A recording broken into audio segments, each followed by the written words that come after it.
Kalau kita baca Al-Fatihah dalam sholat, di luar sholat, menambah kekhusyuan kita. Dengan membaca Al-Fatihah menguatkan keyakinan kita. Dengan membaca Al-Fatihah membuka segala simpul-simpul yang terkunci.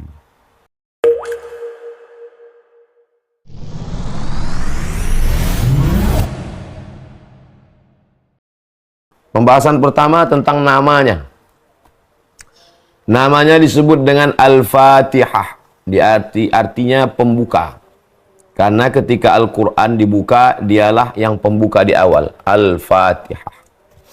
Dia disebut dengan Al-Fatihah karena kalau dibaca, membukakan pintu hati, membukakan pintu rezeki, membukakan pintu segala yang terkunci, yang tertutup. Al-Fatihah. Nama lainnya disebut dengan Ummul Quran. Induknya Al-Quran. Jadi kalau induk kita adalah Hawa yang berasal dari Adam, bersatu dalam silaturahim, maka induknya adalah Al-Quran. Taurat, Zabur, Injil, Al-Quran, semuanya kitab-kitab suci, suhuf-suhuf itu kalau mau tahu ringkasannya itu ada pada Al-Fatihah. Itulah isi dari segala yang ada di dalam kitab-kitab suci. Maka dia disebut sebagai rangkuman. Kalau kita beli buku, 500 halaman buku, ada preface di belakang. Kalau tulisan disertasi, 600 halaman, ada abstrak di depan. Maka itulah dia isi kesimpulan. Maka kesimpulannya dari semua itu ada pada Al-Fatihah. Disebut dengan Ummul Quran. Disebut dengan As-Sab'ul Mathani. As-Sab'u 7. Al-Mathani yang diulang-ulang. 7 yang diulang-ulang. Karena dia diulang pada subuh 2 kali, pada zuhur 4 kali, pada asar 4 kali, pada maghrib 3 kali, pada isya 4 kali. 17 kali sehari semalam. Maka disebut dengan As-Sab'ul Mathani. Itu tentang namanya. Yang kedua tentang keutamaannya. Tidak ada surat yang diturunkan sebelumnya di dalam Taurat, di dalam Zabur, di dalam Injil, di dalam suhuf seperti keutamaan surat Al-Fatihah. Karena dia merangkum kalimat yang ringkas, singkat, padat, dijabarkan merangkum semua aspek. Aspek hukumnya ada, aspek akidahnya ada, aspek fikihnya ada, aspek sejarahnya ada, aspek doanya ada. Nah, jadi singkat, padat, bermakna. Ini tentang keutamaannya. Dia dipakai sebagai tawassul dalam berdoa. Lahazihi niyah, untuk niat ini Al-Fatihah. Kenapa? Ya ayyuhalladzina amanu, hai orang beriman, ittaqullah, takullah kepada Allah, wabtaghu ilaihil wasilah. Carilah wasilah antara kita dengan Allah. Wasilah yang paling bagus adalah amal soleh. Amal soleh yang paling bagus adalah membaca Al-Fatihah.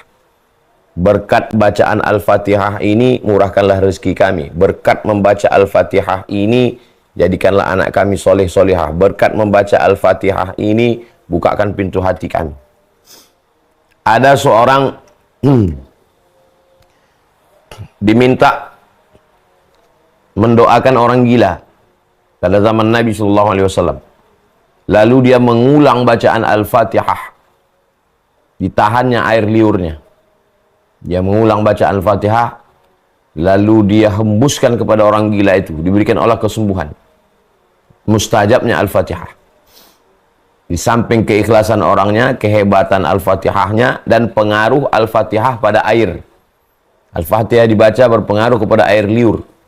Al-Fatihah dibaca berpengaruh kepada air yang diminum. Ada orang sakit, dibacakan Al-Fatihah.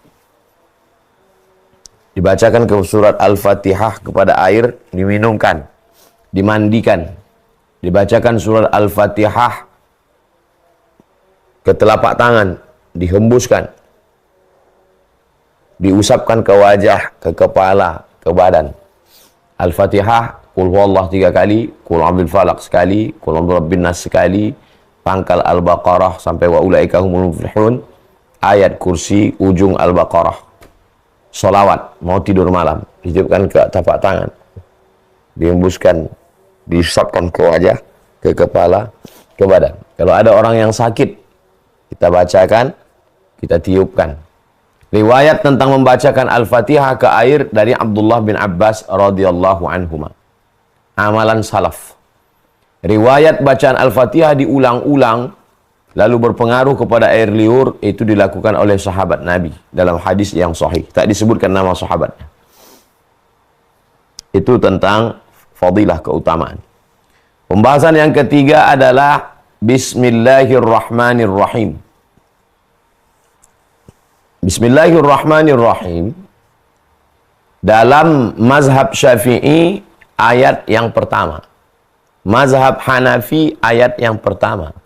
Mazhab Hambali ayat yang pertama. Bismillahirrahmanirrahim. Ayat yang pertama. Itulah mengapa setelah Bismillahirrahmanirrahim, maka dia, ini mushaf tahajud, maka besar. Bismillahirrahmanirrahim. Ayat yang pertama. Nomor 1. Tapi kalau mushafnya Maroko itu mazhabnya Maliki, Bismillahirrahmanirrahim tidak ada nomor 1-nya. Karena nomor 1 ayat pertama dalam mazhab Maliki adalah Alhamdulillahi Rabbil Alamin. Jadi cara ngitungnya, Alhamdulillahi Rabbil Alamin, Ar-Rahmanir-Rahim, Maliki Yawmiddin, Iyyaka na'budu wa iyyaka nasta'in, Ihdinas siratal mustaqim, siratal ladzina an'amta 'alaihim, ghairil maghdubi 'alaihim waladdallin. Amin. Jadi tetap juga 7 ayat. Dalam mazhab Syafi'i, membaca basmalahnya itu dibaca jahar. Bismillahirrahmanirrahim. Dalam mazhab Hanafi dan Hambali dibaca sir. Bismillahirrahmanirrahim. Dalam mazhab Maliki tidak dibaca sama sekali. Langsung Alhamdulillahi Rabbil Alamin. Ini tentang basmalah. Namanya basmalah. Bacaannya Bismillahirrahmanirrahim. Bismillah. Maksudnya kita disuruh melakukan segala aktivitas kita ini atas nama Allah. Orang kaya kalau dia mengucapkan Bismillah, hilang kekayaan dirinya. Yang kaya bukan saya, yang kaya Allah. Orang miskin kalau dia mengucapkan Bismillah, hilang susah hatinya. Aku miskin, tapi ada Allah bersamaku yang maha kaya. Kaifa akunu faqiran wa ana abdul ghani. Bagaimana mungkin aku miskin, sedangkan aku hamba dia yang maha kaya. Orang yang mau putus asa, kalau dia ucapkan Bismillah, hilang putus asanya. Orang yang terlalu bersemangat, ketika dia katakan Bismillah, hilang takbur, sombongnya. Semua perbuatan yang diawali dengan Bismillah menjadi ibadah. Tidur, Bismika Allahumma ahya wa amut. Makan, Bismillah Allahumma barik lana fima razaqtana wa qina azabannar. Berhubungan kelamin, menyebut nama Allah. Mau tidur malam, menyebut nama Allah. Mau masuk ke toilet, ke WC, tempat najis, busuk, menyebut nama Allah. Bismillah. Allahumma inni a'udzubika minal khubuthi wal khaba'ith. Maka semua aktivitas yang tidak kita anggap sebagai ibadah, bukan sholat, bukan zakat, bukan puasa, bukan haji, bukan umroh, bukan jihad, aktivitas sehari-hari, ke kantor, membesarkan anak, menyuapkan makan, memasak, Bismillah, Bismillah, Bismillah, Bismillah, Bismillah. Pembahasan yang keempat, Ar-Rahman. Ar-Rahman diambil dari kata rahmah. Rahmah artinya kasih sayang. Rahman, semua mendapatkan kasih sayang Allah. Yang minum khamar, kenapa dia tidak mati sekarang?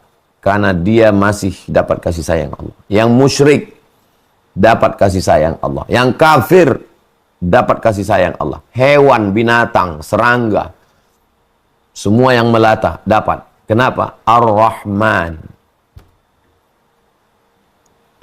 Pembahasan yang keempat, Ar-Rahman. Pembahasan yang kelima, Ar-Rahim. Rahman dengan Rahim asalnya sama-sama rahmah.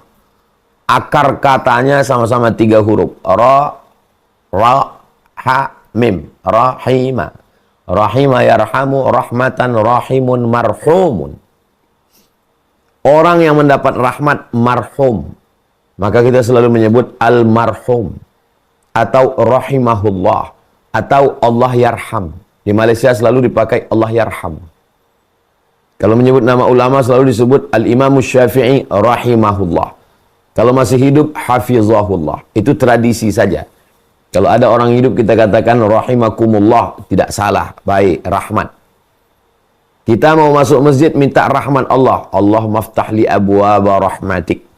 Malaikat selama kita masjid mendoakan kita rahmat. Allah maghfirlahu warhamhu. Ketika bertemu yang kita mintakan rahmat. Assalamualaikum warahmatullah. Ketika kita duduk antara 2 sujud minta rahmat. Rabbighfirli warhamni. Kenapa orang yang tidak beribadah rezekinya lancar? Kenapa orang yang kafir masih hidup? Rahman. Tapi ada yang hanya untuk orang beriman saja. Rahim. Makanya kata Ghafur tidak pernah disandingkan dengan Rahman. Tapi selalunya berpadan dengan Rahim. Bil mu'minina ra'ufun rahim. Kepada siapa? Kepada orang beriman. Ghafurur rahim. Pengampun. Kepada siapa? Rahim, orang beriman. Ghafurur rahima. Menghapuskan dosa. Dosa siapa? Orang beriman. Di awal Al-Quran tidak disebut Bismillahil Azizil Jabbar. Dengan nama Allah yang maha perkasa. Yang maha berkuasa. Tidak. Tapi yang ditampakkan adalah Bismillahirrahman. Allah tidak ingin kita ketakutan. Allah ingin kita berharap rahmatan.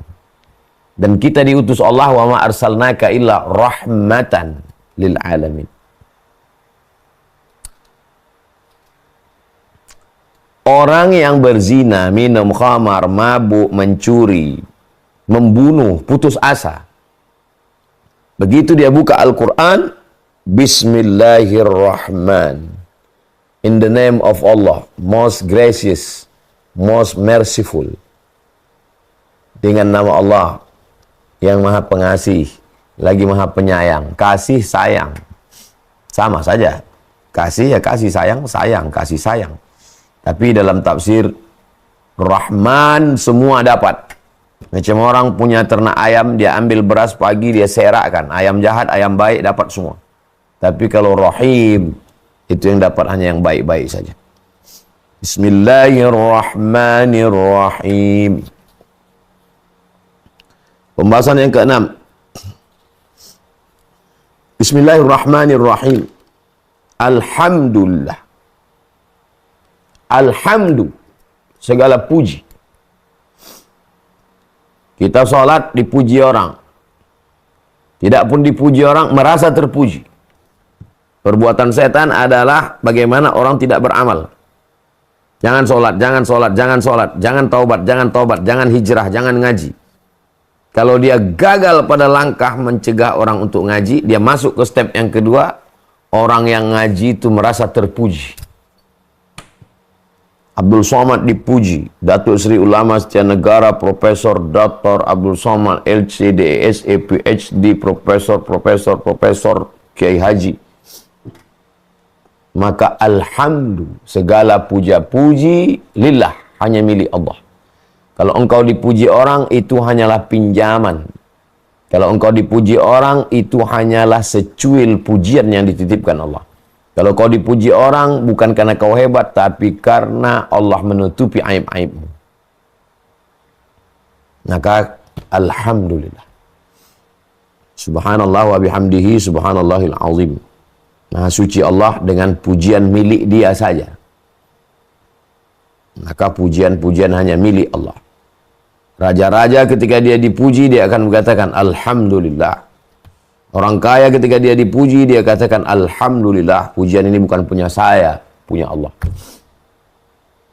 Ustadz ketika dipuji, hafalannya hebat, ayatnya lancar, suaranya bagus, dia katakan, alhamdulillah, bukan untukku pujian. Pujian itu milik Allah. Pembahasan ketujuh, Rabb. Ketika kita katakan Rabb, maka di situ terkandung tiga makna. Ya Rabb, Engkau menciptakan aku. Ya Rabb, Engkau mengatur hidupku.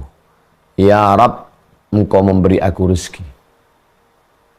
Orang yang galau, dililit utang, jodoh tertunda, kehidupan sulit. Ya Rabb. Tak terlalu banyak ngomong, karena tak bisa lagi berkata-kata. Ya Rabb.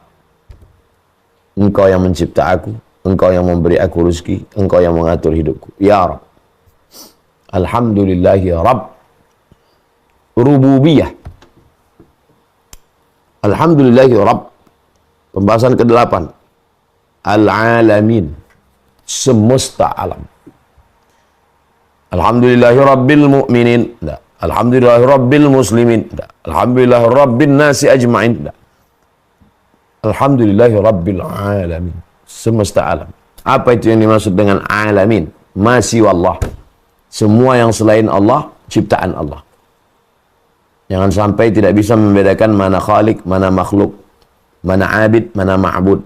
Khalik Allah, makhluk masih wallah. Semua yang selain Allah. Alhamdulillahi Rabbil alamin. Pembahasan ke-9. Ar-Rahmanir Rahim. Kenapa diulang 2 kali? Bismillahirrahmanirrahim. Ar-Rahmanir Rahim. At-tikrar li taukid kaedahnya. Pengulangan itu mengandung makna penekanan. Saya besok datang, saya besok datang, saya besok datang. Maksudnya saya amat sangat pasti datang, insya Allah. Ar-Rahmanir Rahim. Alhamdulillahi Rabbil Alamin. Ar-Rahmanir Rahim. Pembahasan ke-10. Maliki. Pemilik.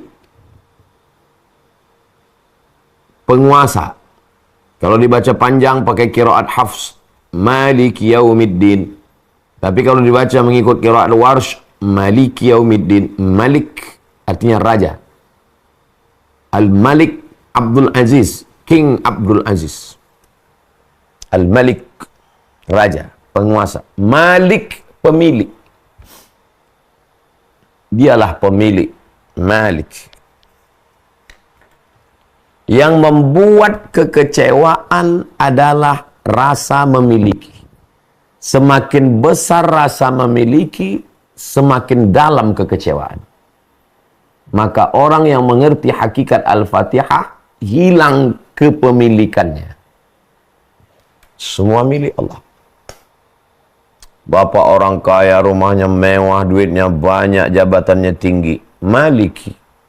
Bukan punya saya. Allah pemilik. Popularitas, kekuasaan, merusak. Fir'aun. Merasa dia yang berkuasa. Namrus. Merasa dia berkuasa. Haman. Merasa kecerdasan itu punya dia. Qarun, merasa harta itu punya dia. Obatnya di Al-Fatihah ini. Malik. Pemilik itu Allah, bukan kamu. Baik dibaca sebagai Malik atau sebagai Malik. Raja. Kita bukan raja, kita rakyat jelata, kita bukan apa-apa. Hai raja-raja, raja Persia, raja Romawi, kalian bukan raja. Malik Yaumiddin. Allah ya, raja segala raja. Raja di raja. Berkumpul semua raja-raja, dialah induk dari segala raja. Malik. Dan dia yang memiliki.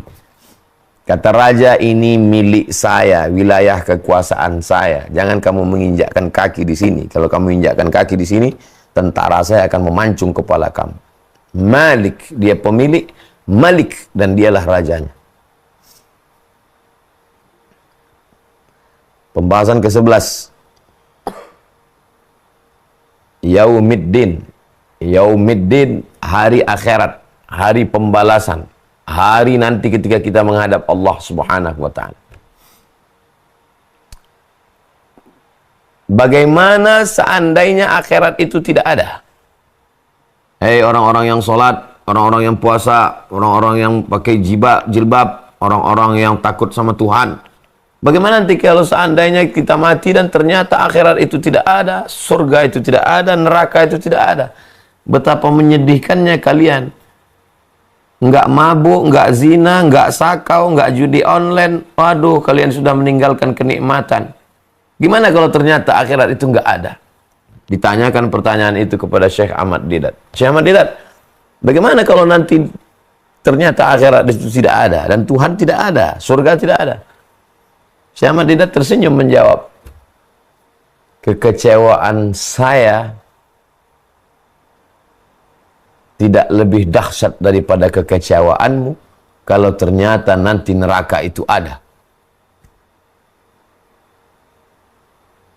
Saya tidak minum khamar, saya tidak menjudi, saya tidak berzina. Baik untuk saya. Tapi kamu yang berjudi, berzina, minum khamar, mengganggu bini orang, merusak silaturahim, meracun ikan, membakar hutan, menghancur, merusak dunia. Ternyata akhirat itu ada, ternyata surga itu ada, dan ternyata neraka itu ada. Kekecewaanmu jauh lebih dalam daripada saya. Orang yang yakin akhirat, kalau dia kaya, dia tidak akan sombong. Kenapa? Karena ada surga yang lebih hebat. Orang yang yakin akhirat, kalau dia miskin, dia tidak akan putus asa. Kenapa? Karena susahnya di sini, ada yang lebih susah lagi nanti di sana. Apa dia? Mempertanggungjawabkan segala amal. Orang yang jadi milioner sekarang, dia tidak merasa apa-apa. Kenapa? Karena nikmat surga mala a'yunun ra'at, belum pernah dilihat mata, wala udhunun sami'at, belum pernah didengar telinga, wala khatara ala qalbi bashar, belum pernah terlintas di hati dan pikiran manusia.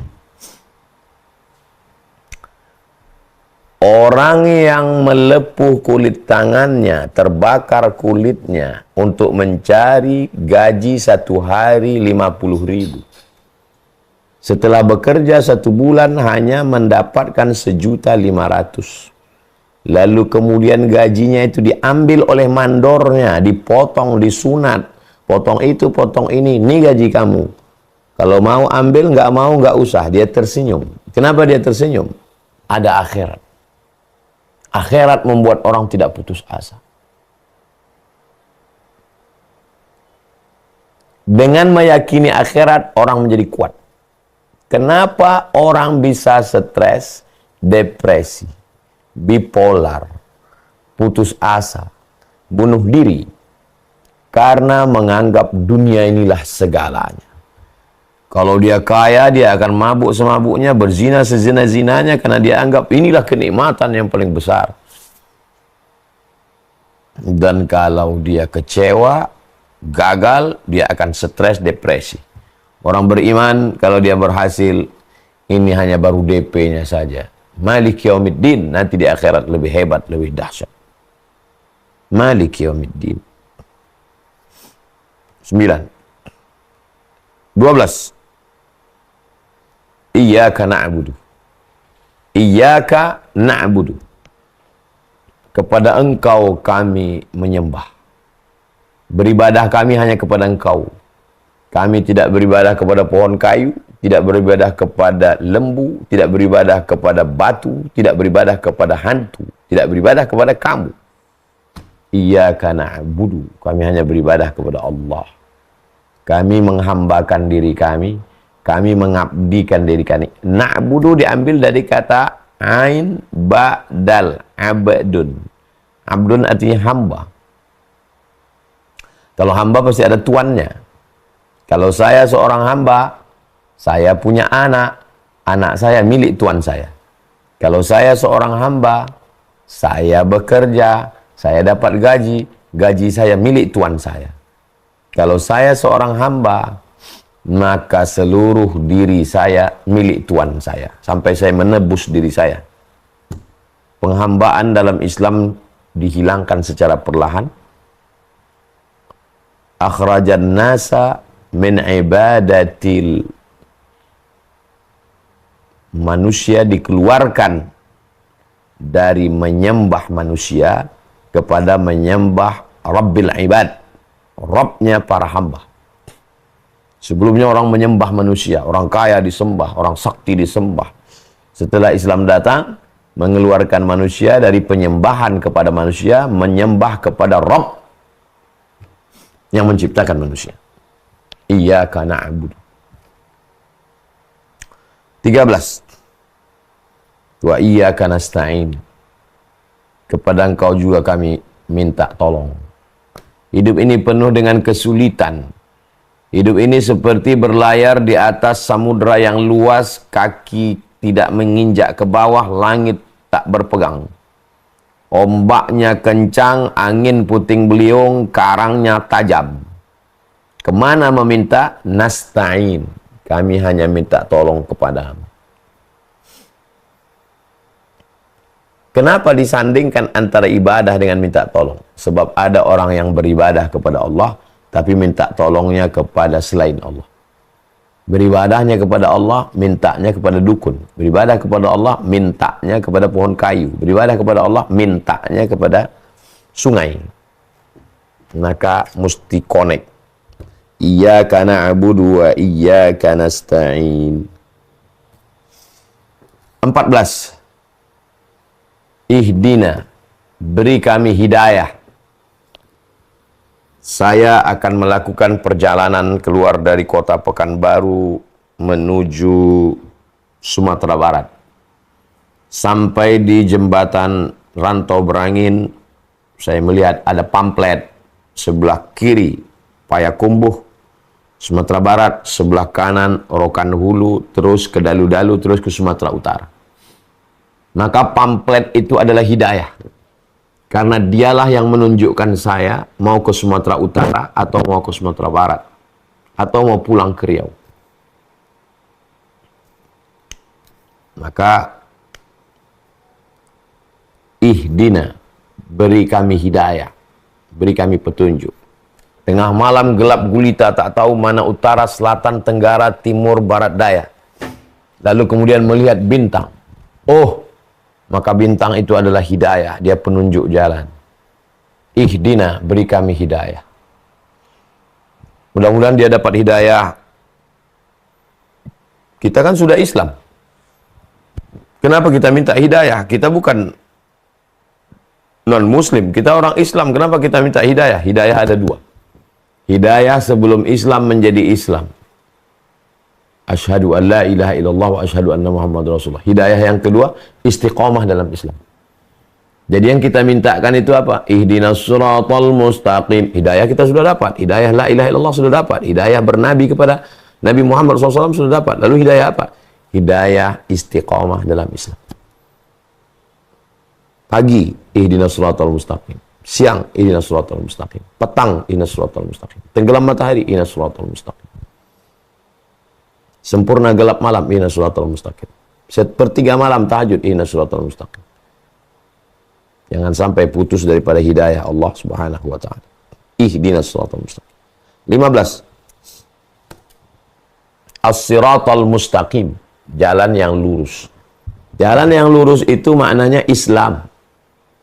Ihdinas siratal mustaqim, berikan kami jalan yang lurus, maksudnya berikan kami Islam. Tapi kita sudah muslim, sudah dapat Islam. Berikan kami istiqamah dalam Islam. Jangan sampai keluar dari Islam.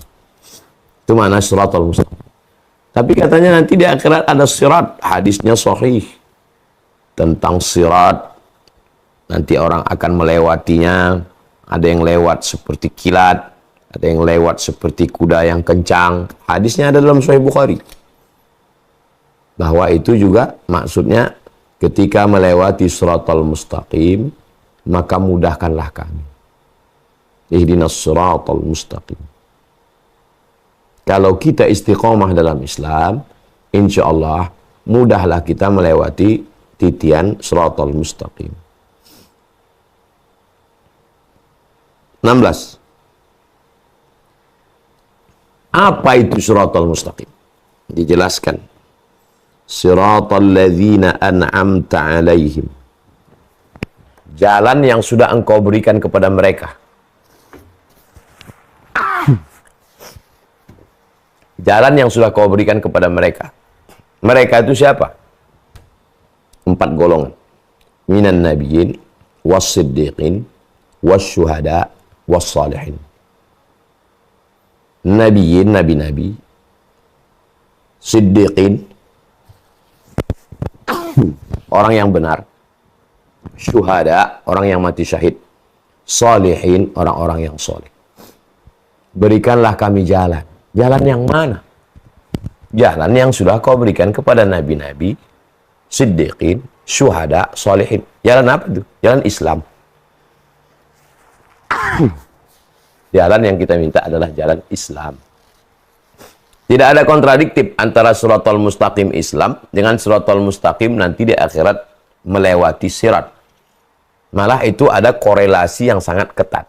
Kalau kita menjalani Islam dengan benar di sini, maka mudah nanti di siratal mustaqim di sana. Kenapa gagal melewati siratal mustaqim di sana, masuk neraka, terpeleset, jatuh? Karena tidak istiqomah dalam siratal mustaqim di sini. Ihdinas siratal mustaqim. 16, siratal ladzina an'amta 'alaihim. 17, ghairil maghdubi 'alaihim, bukan orang yang kau murkai. Dalam hadis dikatakan siapa itu maghdub? Yahudi. Bukan orang yang engkau murkai, orang Yahudi. Kenapa Yahudi dimurkai? Karena sebelum Nabi Muhammad datang, mereka mau ngikut Nabi akhir zaman. Wa kanu min qablu yastaftihuna 'ala alladhina kafaru. Sebelum Nabi Muhammad datang, mereka selalu berdoa kepada Allah, Allahumma ansurna 'alaihim bin nabiyyil mab'uts akhiraz zaman. Ya Allah, tolonglah kami berperang melawan Bani Ghatafan, menangkan kami berkat Nabi akhir zaman yang engkau akan kirim nanti. Maksudnya Nabi Muhammad. Sebelum Nabi datang, mereka sudah selalu bertawasul menyebut-nyebut nama Nabi. Falamma ja'ahum ma'arafu kafaru bih. Ketika orang yang mereka kenal itu datang, kafaru bih, justru mereka kafir, ingkar. Maka mereka disebut maghdub, mereka orang yang dimurkai. Ayat 17. Poin 17. Poin ke-18. Waladdallin, Nasara. Kenapa mereka disebut dhalin, sesat? Karena mempertuhankan yang tidak layak menjadi Tuhan. Kalau Yahudi, dia tetap menyembah Allah, tapi tidak mau menerima Nabi Muhammad SAW. Kalau dhalin, Nasara, mempertuhankan manusia, maka disebut dengan dhalin, sesat. Wal maghdubi 'alaihim waladdallin. 19. Amin artinya istajib du'aana. Amin. Panjang. Amin. Amin, jujur. Al-amin, jujur, amanah. Kalau perempuan, aminah. Amin, percayalah. Amin, percayalah. Amin, percayalah. Amin, jujur, amanah. Amin. Istajib ya Allah, kabulkanlah ya Allah. Apanya yang dikabulkan? Permohonan tadi. Ihdinas siratal mustaqim, siratal ladzina an'amta 'alaihim, ghairil maghdubi 'alaihim waladdallin.